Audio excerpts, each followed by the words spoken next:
Cela peut paraître anodin, mais l'hygiène de vie joue beaucoup en réalité sur le psychisme. On a tendance à oublier que le corps et le mental ne sont pas séparés. Ils fonctionnent ensemble. Donc pour que le mental aille bien, il y a aussi besoin de prendre soin de son corps. Vous connaissez le dicton, un esprit sain dans un corps sain. Alors, avoir une bonne hygiène de vie, c'est important pour tout le monde, pour être en bonne santé mentale et physique, mais d'autant plus lorsqu'on a un trouble anxieux. On peut faire le parallèle, quelqu'un qui aura un problème de santé, que ce soit un problème cardiaque, du diabète ou autre, les médecins vont systématiquement, en plus des traitements, insister sur le fait d'avoir une bonne hygiène de vie. Et ça nous paraît plutôt logique aujourd'hui de faire attention à avoir une bonne hygiène de vie pour être en bonne santé physique. Pourtant, ça nous paraît moins évident quand on parle de psychologie, alors que c'est exactement la même chose. Voyons donc un petit peu les conseils d'hygiène de vie, mais plus spécifiquement lorsqu'on a un TPE. Tout d'abord, comme on l'a déjà évoqué, la consommation de certaines substances engendre de l'anxiété. Lorsqu'on souffre d'un trouble anxieux, diminuer voire supprimer la consommation de ces produits va donc avoir un impact réellement bénéfique sur l'anxiété ainsi que sur la santé de manière générale. A l'inverse, certaines substances peuvent sérieusement aggraver le TPA comme certains médicaments, les stimulants comme le café, le thé, le chocolat, les boissons type Coca, Pepsi et compagnie, ou encore les boissons énergisantes.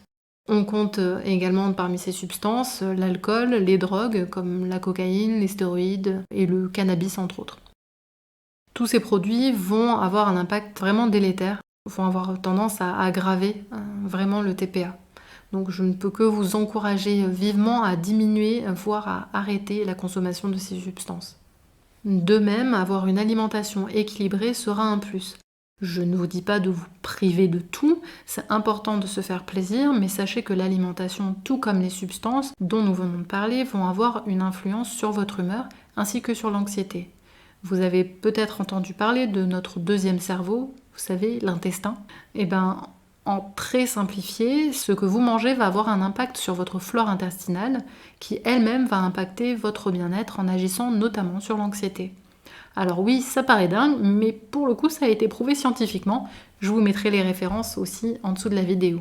Ensuite, le sommeil va également jouer un rôle important et notamment le fait de dormir en quantité suffisante et d'avoir des heures de lever et de coucher régulières. Enfin, le sport va également avoir un effet bénéfique. Il est important de choisir une activité qui vous procure du plaisir, et bien entendu, il faut s'assurer que vous n'ayez pas de contre-indication médicale à la pratique de l'activité choisie. De manière générale, les études indiquent que la pratique d'une activité physique améliore la qualité de vie ainsi que la santé physique et mentale. Il a également été démontré que l'activité physique est associée à une importante réduction des états dépressifs et anxieux. Ces bénéfices peuvent s'expliquer par des processus physiologiques, biochimiques et psychologiques. Alors physiologique de par l'augmentation de la température corporelle qui diminuerait l'anxiété, donc le sauna ça marche aussi. Biochimique de par l'augmentation des neuromédiateurs chimiques cérébraux comme la dopamine, la noradrénaline, la sérotonine qui vont agir sur le cerveau et permettre de diminuer l'anxiété. Il y aura également une inhibition d'une activité neuronale excessive dans des régions préfrontales et dans l'amygdale, qui sont deux régions spécifiques du cerveau, pour ceux qui connaissent, qui, lorsqu'elles sont suractivées, sont associées à des troubles mentaux. Donc plutôt intéressant de pouvoir diminuer un petit peu l'activité dans ces zones. Le sport peut donc être une aide thérapeutique notable, bien que souvent négligée.